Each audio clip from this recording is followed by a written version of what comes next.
Hello, everyone. Welcome again to We the Podcast. Thank you all for tuning in. Um,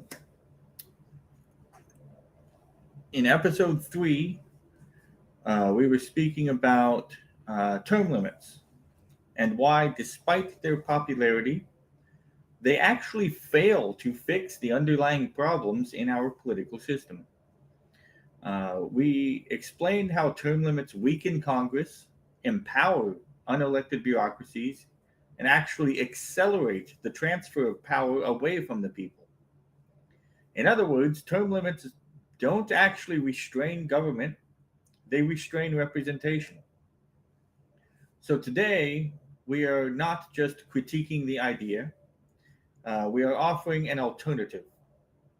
It is not a slogan, it's a structural correction. This episode is going to be about the Permanent Appropriations Act of 1929. And it is a law that nobody talks about, but it is a law that quietly undermined one of the most important safeguards in our Constitution. Because if you want to understand why we have career politicians who seem distant from the people, and why incumbents never lose, and why accountability feels increasingly performative instead of legitimate, you have to understand how representation itself has been diluted. This is also how Congress slowly became less responsive, less replaceable, and less dependent on the people that they were meant to serve. So before we get started, please remember to like, subscribe, and share. This helps reach more people to educate them on the Constitution, get dialogue going, and bring real solutions to the table. And if you would like to support this podcast a little more directly, please check out my new book, uh, The Last Republican, Thomas Massey and the Death of a Party. This is the book. I published it in the middle of last year, and I am hoping to get that going to help kind of support this podcast. So let's set the stage. Let's talk first about how government was supposed to work. Before we talk about what happened in 1929 with the Permanent Appropriations Act, we have to remember what kind of machine our founding fathers believed that they were building. They were obsessed with one idea when founding the country that we have today. And that idea was control. Not control over the people, but control over power itself. The central problem that they were trying to solve was not efficiency, it was factions. The founders understood that in any free society, people will organize into groups around special interests and beliefs, regions, industries, and other causes. It was unavoidable. But what was avoidable, they believed, was allowing any one faction to gain enough centralized power to use the machinery of government aggressively against the others. That is why the Constitution does not simply place power in different hands, it scatters it. Power is divided between the federal and state governments. It is also divided between branches, and crucially, it is divided across the large and local House of Representatives.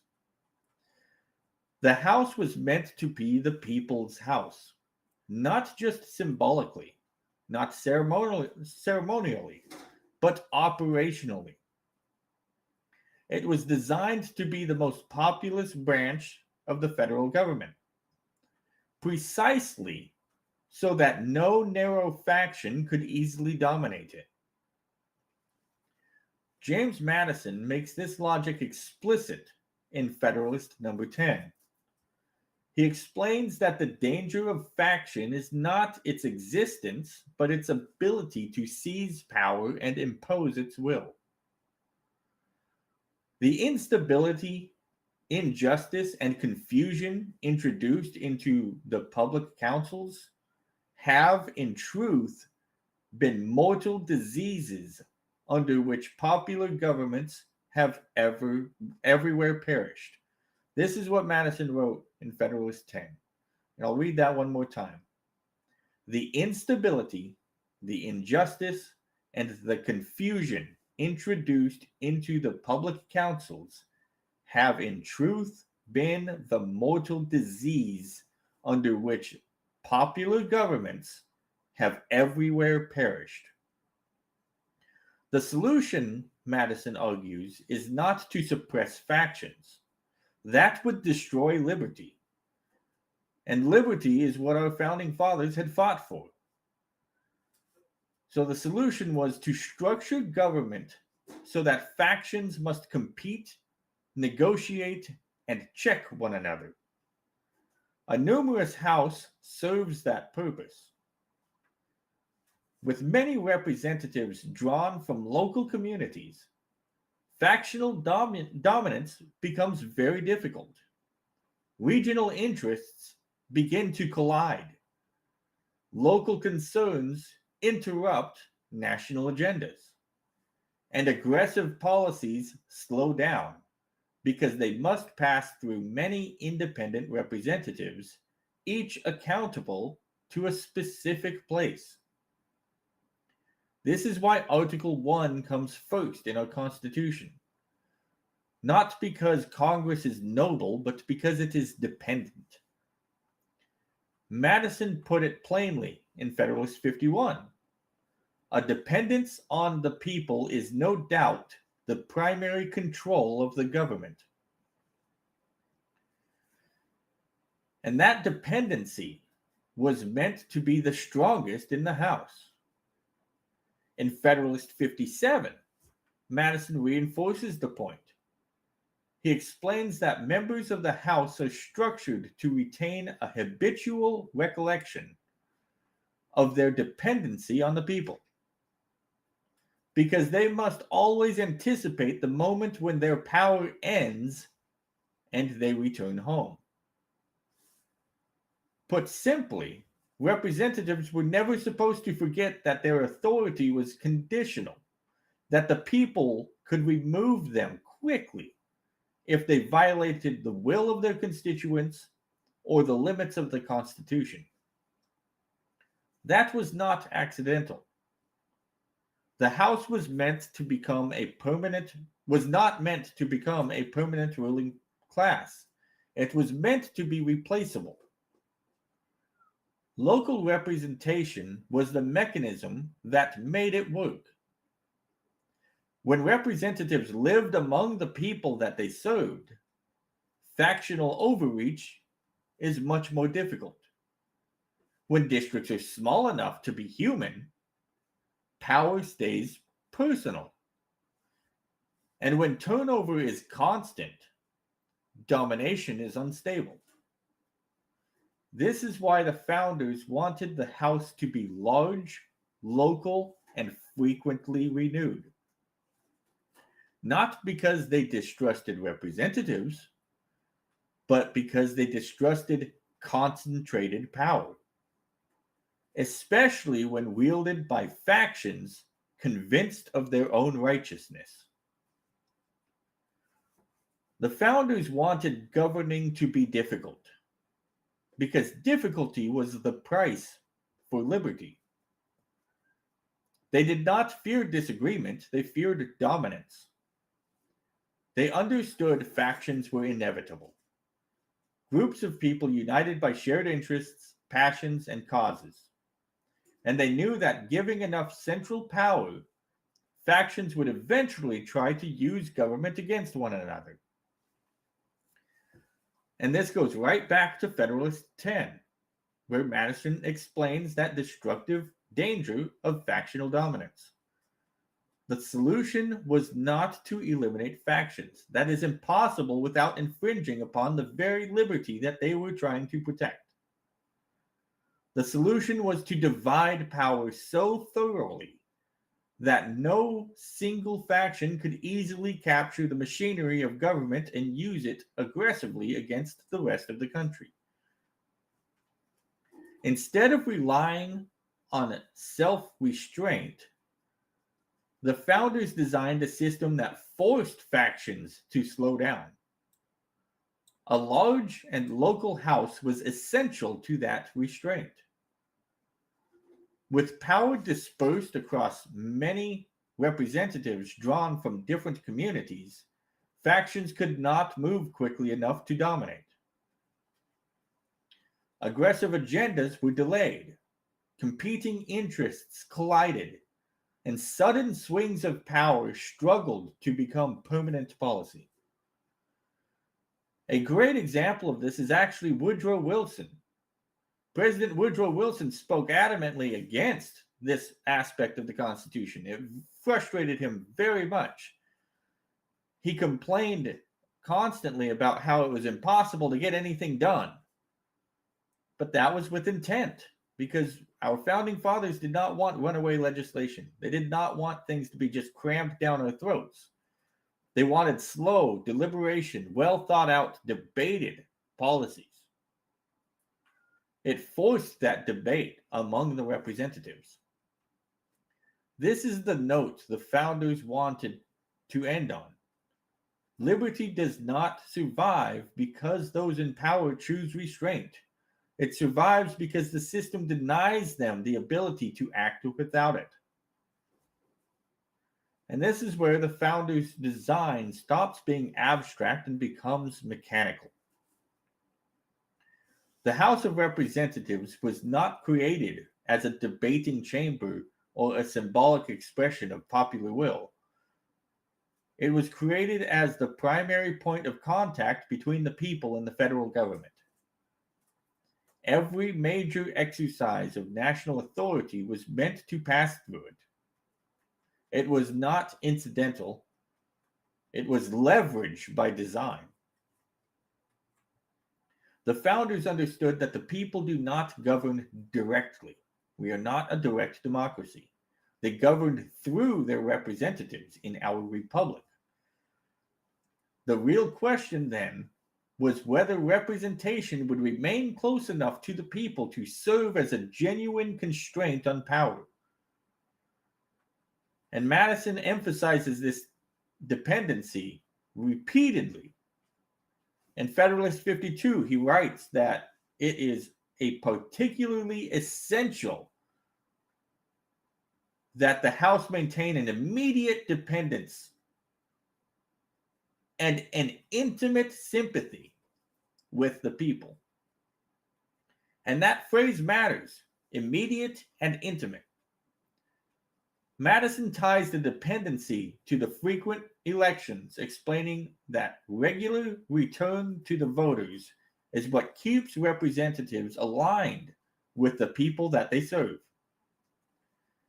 Representation was meant to be intimate, personal, responsive, and constantly accountable, not distant, abstract, or entrenched from the people's daily lives. Put simply, representatives were never meant to forget who held the leverage.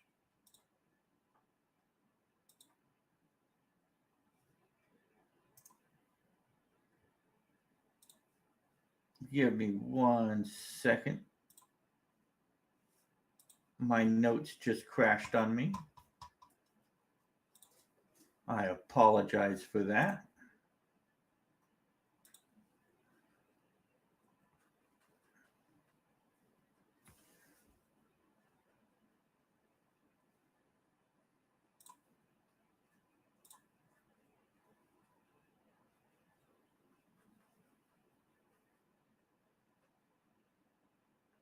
Loading them back up right now.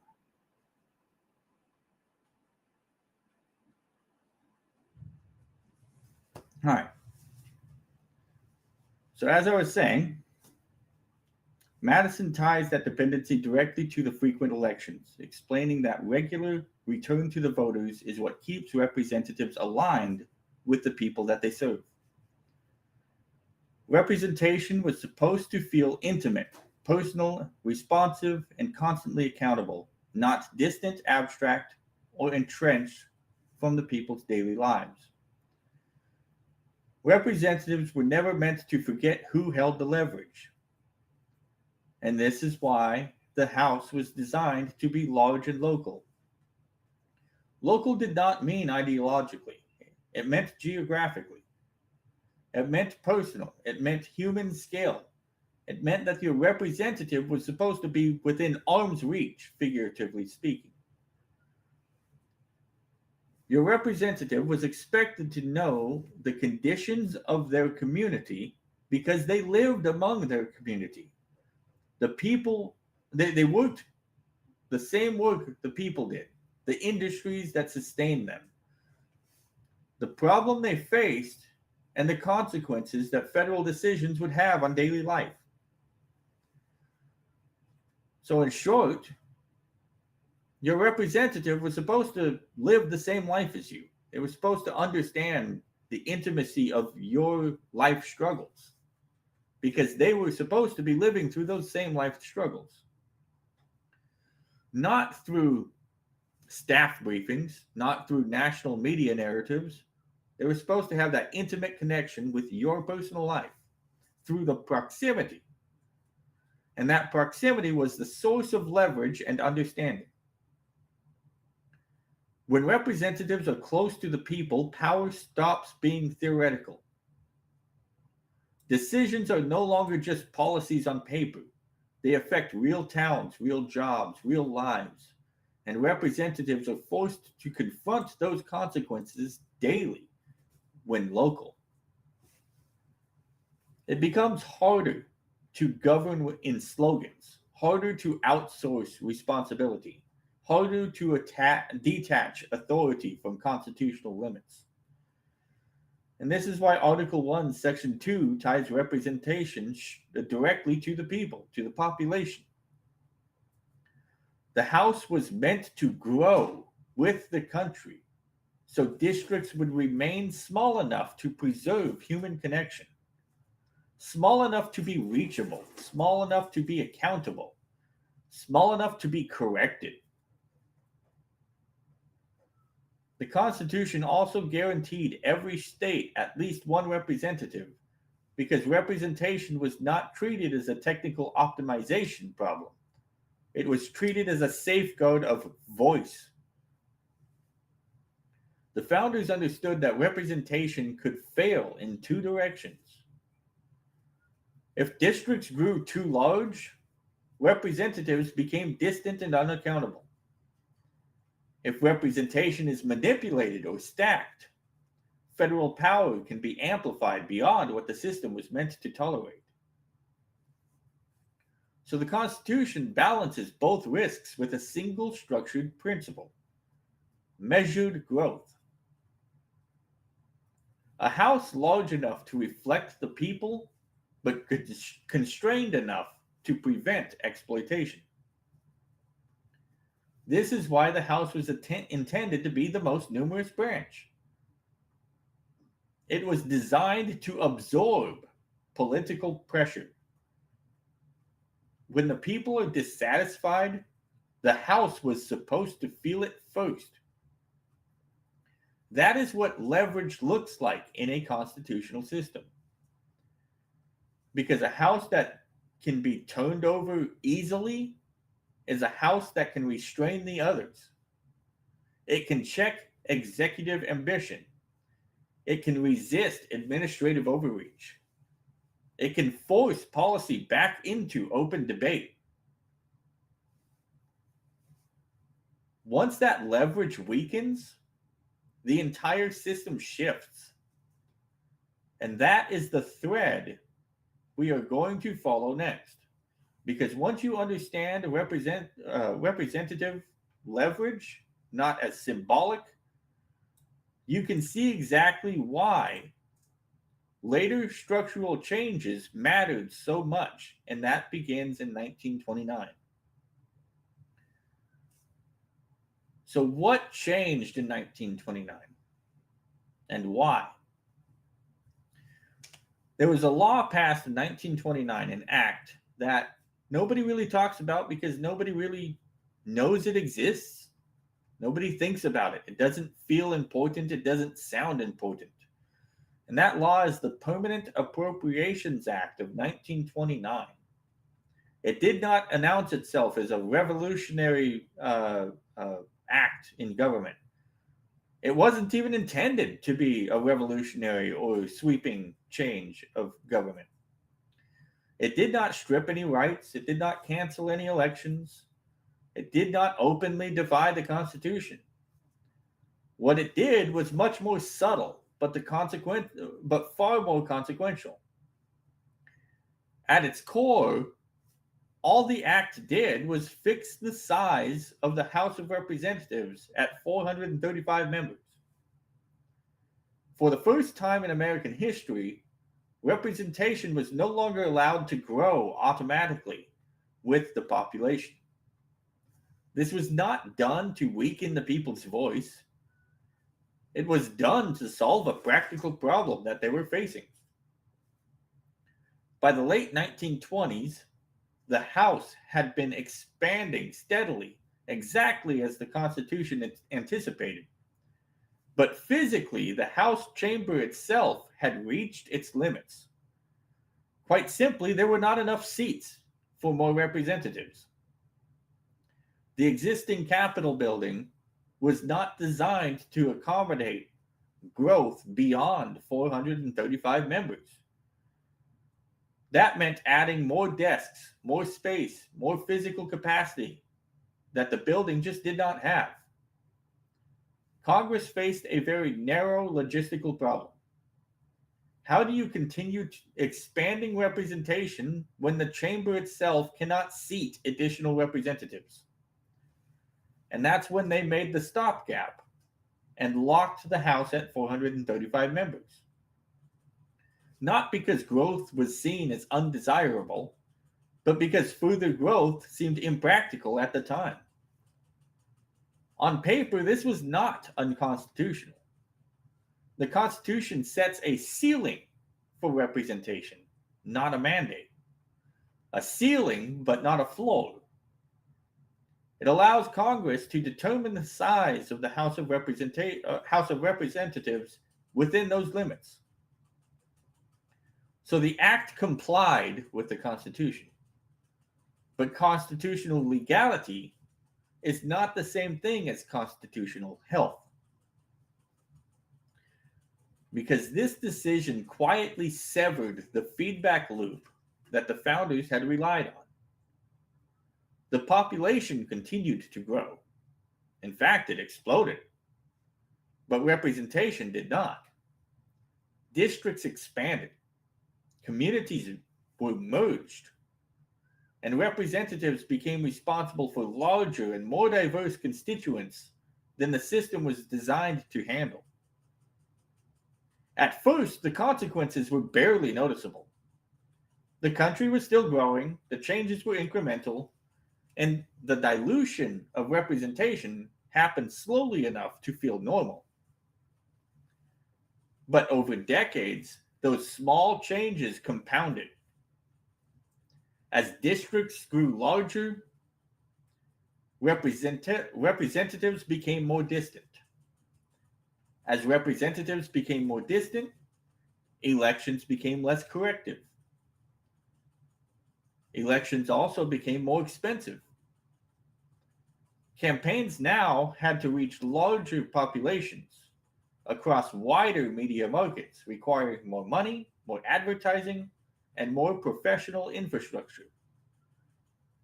That shift empowered lobbyists and well-funded special interest groups who could supply the resources ordinary citizens could not. Larger districts also made the electoral map easier to manipulate and gerrymander. In contrast, Our original intent was to be closer to one representative for every 30,000 residents. We are currently sitting at one representative for more than 800,000 residents in many districts. This has created what I like to call super minorities, where as many as 300,000 or more residents' voices become disenfranchised or go unheard due to the representative catering to the simple majority. With limited seats and bigger boundaries, gerrymandering became more precise, more durable, more effective at entrenching incumbents from real competition. And as accountability weakened, incumbency hardened. This was not created, this did not create an establishment overnight, but it did create the conditions for one. A political class that could survive public dissatisfaction. A house that no longer absorbed pressure the way that it once did. And a system where replacement became harder, not because the people stopped voting, but because representation stopped functioning as leverage. That is how a constitutional system built on renewal slowly drifted into permanence. Not through defiance of the Constitution, but through a structural decision that froze representation in place while the nation continued to grow. And that brings us to why the Permanent Appropriations Act of 1929 must be repealed. So here's what repealing the Permanent Appropriations Act means. Repealing the act removes the artificial cap on the size of the House of Representatives. It restores the original constitutional mechanism in which representation is allowed to grow with the population. It reactivates the feedback loop that our founding fathers designed, where changes in population lead to changes in representation. Repeal does not mean mandate an immediate or unlimited expansion. It simply returns to the discretion to Congress and the people, allowing the House to once again be adjusted deliberately, transparently, and incrementally as population changes require. In other words, repeal restores flexibility, not chaos. It corrects a frozen structure that no longer reflects the size, complexity, or technology of the modern nation.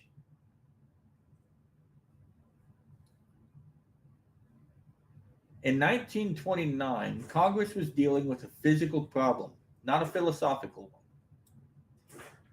The House had been growing as the nation grew. The chamber was literally running out of space. Unlike today, Congress had no ability to operate outside of the building. Congress functioned almost entirely in person. There was no internet, no cell phones, no email, no video conferencing, no secure digital coordination. Long distance travel was slower and more difficult. The expectation was that work happened in the chamber. So Congress chose a practical stopgap. The decision was made in good faith to solve an architectural limitation, not to weaken representation or entrench a political class. The problem is what happened after 1929. The nation kept growing. So here is why that justification no longer exists today. The reason the cap seemed practical in 1929 was simple: the physical limitation. But that is not the world that we live in anymore. Today, the limiting factor is not architecture. It's whether we are willing to build the modern logistics needed to restore the people's leverage. And we can. Communication is no longer tied to one building. In 1929, you needed the chamber to work. Today, Members can coordinate instantly across the country, draft and review legislation digitally, meet securely by video, communicate with constituents daily without being physically present. The House already operates in a real world of email, secure portals, live video, real time messaging. A larger house does not break modern communication, it simply requires scaling the systems that we already use. Transportation collapsed the distance. In 1929, travel was slow, expensive, and disruptive. Today, flights connect districts to Washington in hours. Transportation infrastructure is routine and reliable. Physical presence can be scheduled intentionally, not constantly. Distance no longer is a binding constraint. The logistical problem is solved. Yes, expanding the house would require planning, upgrading chamber space or additional facilities, modern security and credentials, expanding committee rooms or staff rooms, improved digital systems for scheduling, drafting, and voting records. But none of that is beyond our capabilities. We build airports, stadiums, military bases, national infrastructure projects. If the people's representation is the foundation of our republic, then building the infrastructure to support it is not optional, it's just maintenance. It's a required maintenance. The constitutional reason matters more than the convenience. The House was designed to grow so that the districts would remain human scale. That cap froze representation while population exploded. That means the problem we face today is not can we seat more people? It's do we still believe that the people deserve the leverage that the Constitution was built to give them? Because if we do, then we must be willing to modernize the logistics. 1929 froze representation because the country lacked the tools. 2026 has the tools. What we need now is the will to use them.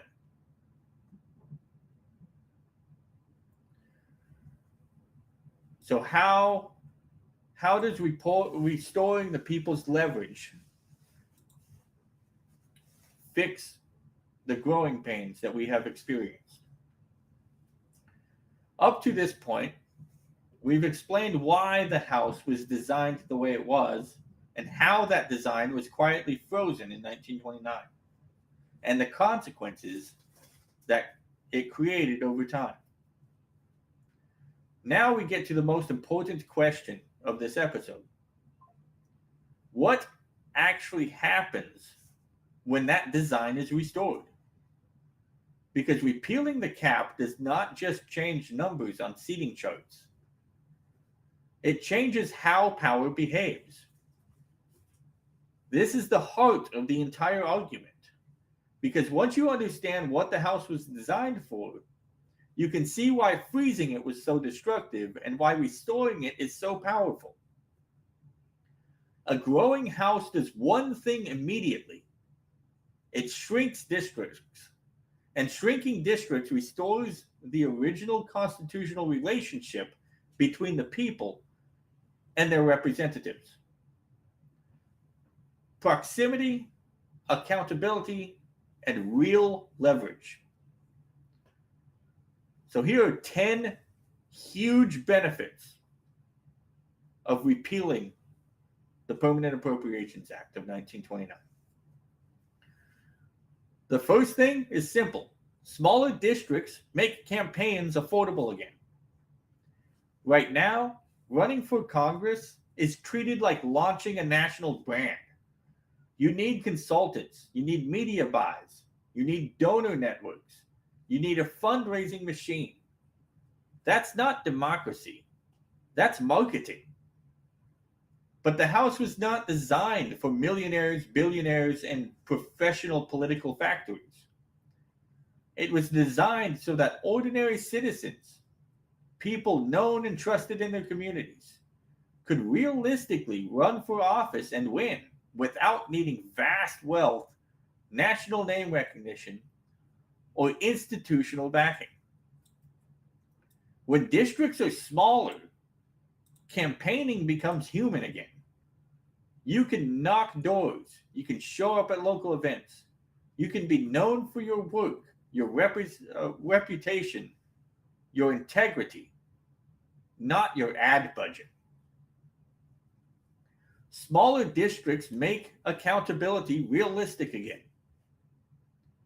Convincing 30 to 100,000 people that a representative is failing them is hard, but it's possible. It's not impossible. You can meet voters and organize. You can speak to neighbors and neighborhoods. You can create social pressure. But trying to convince over 800,000 residents, that becomes a media operation, an expensive one. And when accountability requires a media operation, only two groups consistently win. The first one is big money, and the second one is the party machine. Smaller districts bring accountability back down to the human scale. The third thing, we can keep high quality representatives without forced rotation. This is the key contrast to term limits. If a representative is actually good, principled, competent, faithful, the people should be able to keep them. The Constitution already has its own term limit. That's elections, that's the ballot box. The problem today is not that elections exist, it's that elections have become too expensive, too distant, and too engineered to function as a true correction. Restoring representation restores correction without arbitrarily throwing out good people. Number 4, a large house puts brakes on runaway legislation. A small house is easy to control. A small house is easy to whip. A small house is easier to capture. But a large house is harder to move like a machine. It forces real debate. It multiplies veto points. And it makes sweeping agendas harder to pass without genuine consensus. That friction is not a bug in the system. That friction is liberty. That friction is intentionally designed by our founding fathers. Number 5, lobbyists cannot buy Congress at scale. Lobbyists and special interests thrive when influence is concentrated. When there are fewer seats, each seat is more valuable. When each seat represents nearly 1 million people, capturing one representative can effectively neutralize hundreds of thousands of people. When the House grows, centralized influence gets diluted, and we the people's influence grows. It becomes exponentially harder to buy outcomes when you would need to pressure, lobby, and manage far more independent representatives. In a large house, corruption becomes more expensive, and the people become harder to ignore. Number 6, representation becomes local in the fullest sense. This is what modern politics forgets. Local is not just a zip code. Local means your representative lives among the same conditions of you. The same climate, the same roads, the same local economy, the same schools, the same risks. They cannot write policy for somewhere else because they are writing it for the place they actually live, and that changes behavior. Number 7, better policy precision. Smaller districts force representatives to confront the real, localized consequences of the laws that they support. Policy can no longer hide behind national averages or abstract projections. When a representative knows exactly which towns, industries, and families will feel the impact of the decision, legislation becomes narrower, more careful, and more grounded in reality instead of grandized ambitions. Broad, one size fits all federal mandates become harder to justify when their costs are immediately visible at home. Number 8, reduced media manipulation. And this is probably one of the most important ones, honestly. Everyone hates mainstream media. Everyone. It's all your side versus my side versus your side. Large districts require mass media narratives to reach the voters. Smaller districts weaken that dynamic. Voters rely less on national talking points and more on direct interaction, local knowledge, and firsthand experience. This reduces the power of the national media to manufacture consent or outrage and shift influence back towards personal trust and community reputation. Number 9, petitioning becomes real again. In a smaller district, contacting your representative is not like shouting into the void. It's a reachable office, a reachable person, a reachable relationship. That's what the First Amendment right to petition was supposed to mean in practice. Not just that you are allowed to speak, but that you can be heard. If your representative is down the street, figuratively speaking, you can actually contact him and petition your grievances. And the last one, number 10, it gives third parties a real shot. Now, I want you to be quiet on this one. Don't let the establishment hear this point. Because when districts are smaller, third party candidates stop being a fantasy. And think about it.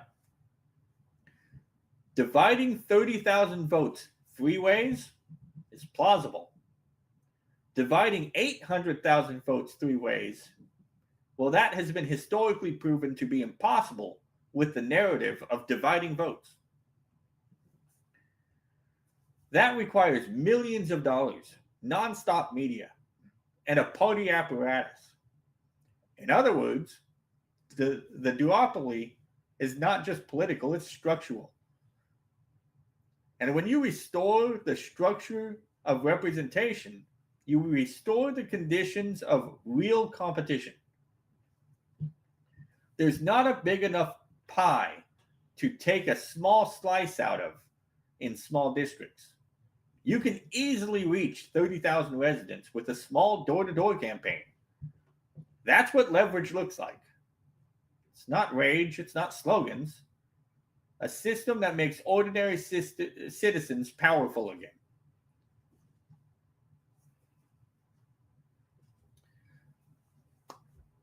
This is one of the most practical and most ignored consequences of restoring our representation.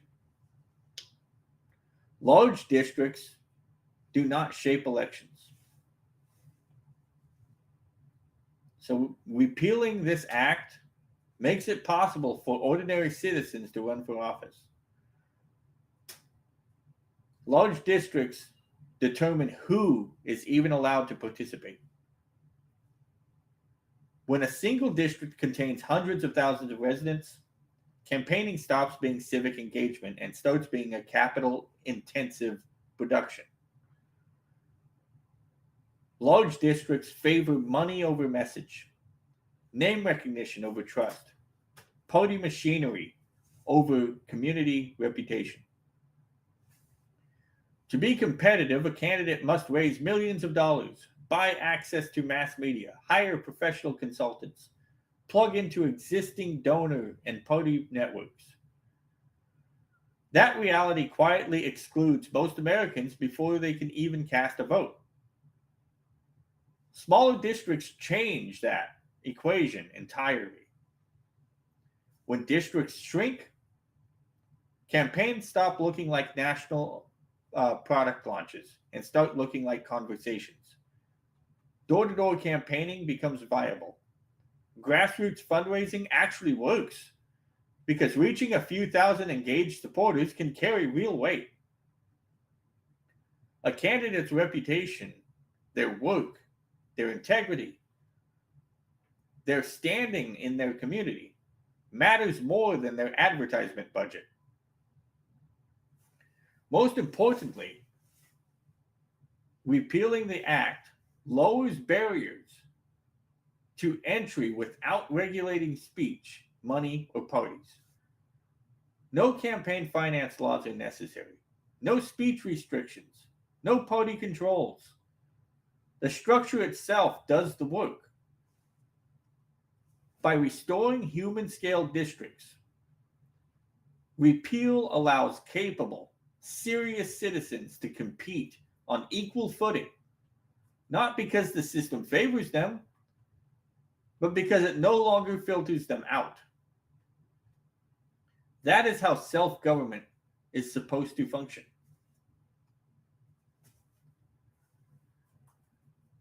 So another big benefit, if we were to repeal the Permanent Appropriations Act, is that lobbyists and special interest groups do not gain power because voters are apathetic. They gain power because influence is concentrated. Repealing the act decentralizes the power. Larger districts in a small house make each representative extraordinarily valuable. That dynamic for a large house was not accidental. It is a structural consequence of frozen representatives that allows lobbyists to be so powerful. Large districts create campaigns that are expensive to run, difficult to win without outside funding. It comes from organizations with money, access, and specific powers. Over time, representatives become dependent, not on the voters, but on the network that finances their elections. A larger house breaks that concentration. When representation expands, influence must spread. Instead of lobbying a few hundred powerful members, interest groups must contend with far more representatives, each accountable to a smaller, more tentative constituency. The cost of influence rises, and coordination becomes more difficult. In a large house, no single lobbyist can easily dominate the agenda. No single industry can quietly secure favorable treatment across dozens or hundreds of districts. Power is dispersed rather than centralized. That dispersion does not eliminate lobbying, but it does rebalance it. Advocacy must compete with local pressure. Money must compete with proximity. And representatives are forced to choose between national interests and the people who can actually replace them. That is how the Constitution intended for influence to work. Not by banning participation, but by making it harder for any one interest to overpower the rest.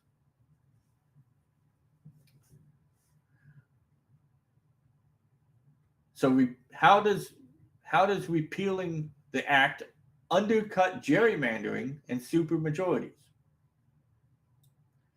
This issue matters more now than ever because gerrymandering has become one of the most bitterly contested political fights in the country. And importantly, it is not just a one-party problem. Both Democrats and Republicans engage in it. Both justify it. both accuse the other side of abusing it, and often correctly, because both sides do abuse it. We see it today in places like Texas and California, and numerous other states where map drawing has become an arms race to lock in power rather than reflect communities. But gerrymandering is not just a moral failure, it's a structural vulnerability. Gerrymandering works best when there are fewer seats and when districts are massive. A small boundary changes that entire shift. That's exactly the environment that creates the frozen house. When each district represents 700 to 900,000 people, a map maker can manufacture durable majorities with surgical precision. A single line on a map can decide elections for a decade. Repeal changes that math. When the House grows, districts shrink. When districts shrink, boundaries become more natural. Communities are harder to split apart. Margins are smaller, but more authentic. And manipulation becomes less durable. I'm sure they would still try to gerrymander, but it stops working the same way. Instead of locking in power across a handful of oversized districts, map drawers would have to manipulate dozens or hundreds of smaller districts. The effort increases, the precision drops, the political payoff collapses. Just as importantly, smaller districts undercut what I call the super minorities. Today, it is common that a representative to win office will cause hundreds of thousands of constituents, sometimes nearly half of the district, to be effectively overlooked out of meaningful representation. Their voices are drowned out not because they are few, but because the district is too large. When 300 to 400,000 residents could have their voice unheard, the district is too large. Shrinking districts restores that balance. Minority voices become visible again. Communities stop being swallowed up by metropolitan centers. And representation becomes more proportional to real populations rather than engineered outcomes. Repeal does not eliminate gerrymandering overnight, but it makes it vastly more difficult to sustain and far easier for voters to punish. That is how structural reform is supposed to work, not by outlawing behavior, but by removing the conditions that make it possible. So how does this fix career politicians without term limits? This is where repeal sharply diverges from the term limit argument. Term limits actually accelerate an ideological whiplash. In periods of rapid ideological drift, forced rotation removes institutional memory and constitutional guardrails at the worst possible time. When experienced legislators are automatically purged, power does not return to the people, it just shifts to permanent bureaucracies, party leadership, and activist staff networks. And our founding fathers spoke adamantly that we needed an experienced legislature, because inexperienced legislature meant that the republic could not function as intended. In our current era of increasingly socialist-leaning ideologies, term limits would clear out all remaining constitutional old guards of the republic and allow sweeping change to move faster, not slower.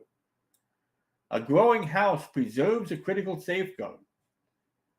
It allows experience to remain earned, not imposed, and removed by voters when it fails them. Term limits do not guarantee better leadership.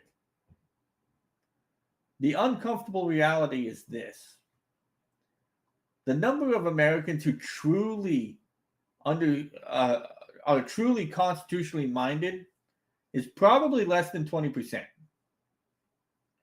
The number who deeply understand the Constitution is probably less than 5%. The number who both understand the Constitution and can afford to run for office in our current political system is Thomas Massey and Rand Paul. Term limits do not replace bad leadership with good leadership. They replace good leadership with bad leadership. Repeal works differently. Repealing the Permanent Appropriations Act works differently. It lowers the cost of entry so constitutional candidates can emerge naturally while still allowing voters to retain effective representatives who have proven themselves. Experience is not discarded. It is tested continuously. Structural competition beats forced rotation. Under a growing House, competition increases organically. Smaller districts reduce incumbency advantage. It increases challenger viability. And it restores electoral correction. Bad representatives can be removed because they are beatable, not because their time has expired. Good representatives survive because they are trusted, not because they manipulated a system. That's how our republic was designed to correct itself. So how do we address the logistical objections of 1929? The most common objection to repealing the Permanent Appropriation Act is not philosophical, it's logistical. Those questions mattered enormously in 1929. They matter far less today. Expansion does not require every member to be physically present in one room at all times. Since Congress already operates through committee work, subcommittees, staff coordination, digital drafting, very little of the real work of Congress actually happens on the House floor. A growing House could be supported through the phased expansion over decades, hybrid presence, where physical attendance is required only for key votes or debates, decentralized committee facilities, modernized chamber design, or secure digital infrastructure. None of this requires reinventing government. It just requires scaling the systems we already use.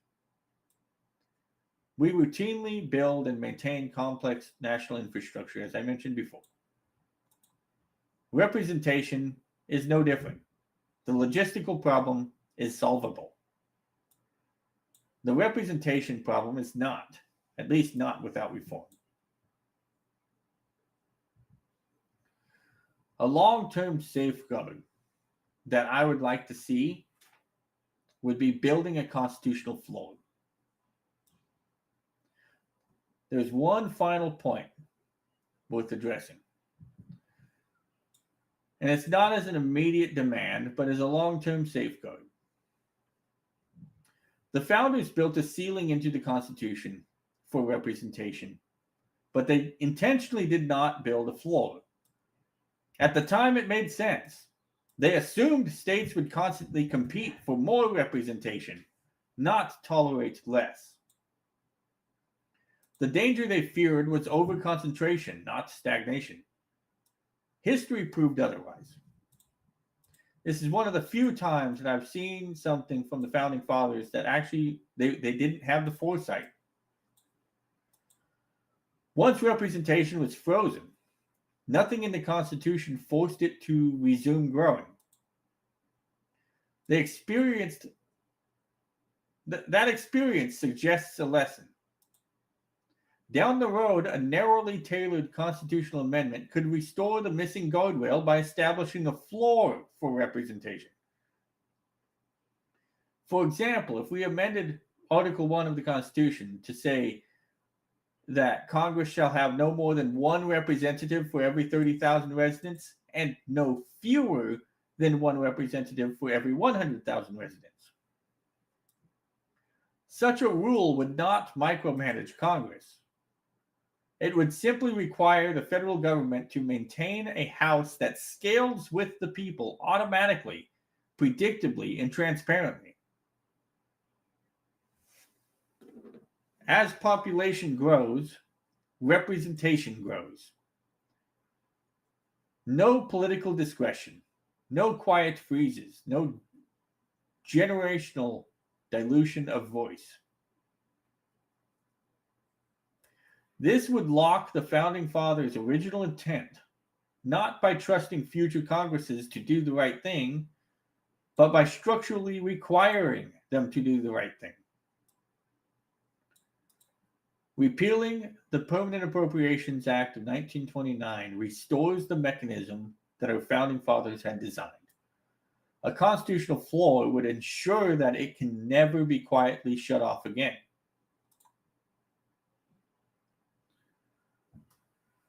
So that leads me to closing. I've been at this for, over an hour now. So while the Permanent Appropriations Act of 1929 was understandable in 1929, and its consequences were not obvious at first, the world changed, but the structure did not. The Constitution assumed representation would grow with the people. Repealing the act restores the people's leverage over their government. And that is the distinction that matters the most. Term limits focus on who holds office. They assume the problem is longevity. That if we simply rotate people faster, the system will correct itself. But history shows otherwise. Term limits do not fix voter habits. They do not restore accountability. They do not repair a system where representation has become too distant, too expensive, too entrenched to be meaningfully corrected. Term limits just treat a symptom, not the disease. The real problem is structure. When districts are massive, elections are abstract. When elections are abstract, voters disengage. How many times have you personally felt as though your vote does not matter? How many times have you heard others say that they feel that way? That's because these enormous districts dilute the power of your voice so much that it's not just a feeling, it's a fact. The weight of your voice is almost 1 in a million. And soon it will be. I suspect by 2030, districts will be over a million in size. When this disengagement sets in, the system fills the vacuum with money and permanence. Repealing the Permanent Appropriations Act addresses the root cause. It restores proximity, competition, voter confidence, the feedback loop that the Constitution was built around. When representation is real, voter behavior changes naturally. Participation matters again. Replacement becomes possible again. Accountability stops being just a slogan. It becomes an action. At that point, term limits are no longer even necessary. Not because power has been restrained by force, but because it has been restrained by structure. And that's what our founding fathers intended. That is the insight that we must recover if we want our republic to govern itself again, rather than one that merely votes. So if you found this episode valuable, if this helped you understand why our system feels broken, how it can actually be fixed, help us get this information in front of more people. Like this episode, follow the channel, hit that bell icon so you get so that you do not miss future conversations. This show isn't about outrage. It's not about team politics. It's about understanding the Constitution. It's about understanding the structure that we inherited. How to restore it so that it works again for us ordinary citizens. As always, thank you everyone for listening. Thank you for thinking seriously about self-government. And I'll see you next time on